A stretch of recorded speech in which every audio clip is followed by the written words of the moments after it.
No, I feel, good about where we're at in the offensive line. Obviously, particularly the interior three and the depth that we've got, the Canadian depth we've got behind them. So that is definitely a comfort level. And how much of a leader do you expect Brandon to be for that unit? Or are the three inside guys sort of one of the same? They are. I'm pushing them to be more vocal, which I've started to see. I don't know that it's natural really for any of them, but they're all such pros. They're so well respected throughout the team that, I want them to use their voices a little bit more. So I'm starting to see that, and, they're kind of slowly working their way into that. Load management kind of comes into play at this time at camp. James is walking around. How's he doing? He'll be all right. I don't even remember what his tweak was. I think it's hamstring. So we got a lot of those. I talked to Bob Dice last night. I know they got him too. It's this part of camp. So, yeah, we're just trying to make sure guys like James are going to be ready to go week one. Richard, I know him around Richard's situation. Was he on a vet day or Leonard? You know what? I'm not sure on that one, to be quite honest with you. There might be a different non-issue that was being taken care of. This time at camp, traditionally players say they just want to get on the field and play. As a coach, is that what you want, or are you looking for, I'd love another 4 weeks to work on stuff here? Where's your stand on this? I think probably ideally I'd love another 4 weeks, but considering I know the situation, we get to that, coaches get to that point too where, all right, let's go play a game. We definitely wish we had more time. It's quick. It's a quick training camp, and it's hard to get everybody on the same page, but it is the same for everybody else. How have you maybe changed your approach coming back and doing a full training? You were here last year, but more in an advisory role. Because it is so short and because sometimes the kinks are worked out in those first few weeks of the regular season, how have you changed your approach?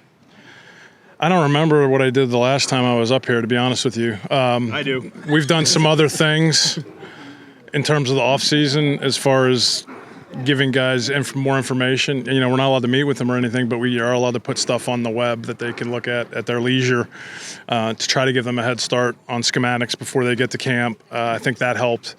I think probably the one thing that we're doing is a little bit differently is really the one practice, with the first practice being more of a walkthrough mental type of a thing, because we have at least been able, when we're practicing, to have a full practice. And I know in the past, very often around this time, you're getting 15, 20 plays because you just don't have enough guys to field. So that seems to be working to some degree, but we'll evaluate everything after the season and see what to do next year, what's best. Could you address Ante and what he brings to this team? He's done a lot of things already out there, different spots. Yeah, very versatile. Obviously, big factor in special teams. When I met with him over free agency, the one thing he said was, I really want to be challenged offensively from a schematic standpoint. So he's getting that. He's playing running back. He's playing fullback.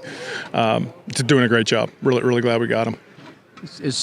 You're in a different situation than Ottawa is, given that they have a bye the first week and they're home and they don't, and you have that short. It's almost exactly opposite of what you need or are doing. Yeah, I didn't know that's what Ottawa had, but like I said, I did talk to Bob last night, and I told him, our hope is to play our guys a little bit more in this game because we've got that short week next week, or not next week, but week one. But like I've been telling you guys, it's really going to depend on who's healthy and how long we're going to keep those guys out there. Talk about what you've seen from Tim White and Cramp so far. Tim's been elite. He's been everything he was last year and more. Yeah, he's one of the best there is. He's a really good player. What makes him that type of player? Well, he can run all day long. He's mentally tough. He's smart. He has a feel for coverages. He's kind of the total package in there. He really understands this game. He spoke to the team yesterday, did a great job. Just so quiet, but so competitive. He's an elite player. He's an all-star for sure. Is there anything to maybe further growth for him if he gets a consistent quarterback with him week in and week out, or is that just a detail because he's shown that he can really get his head into the playbook so well? Yeah, you would hope, right?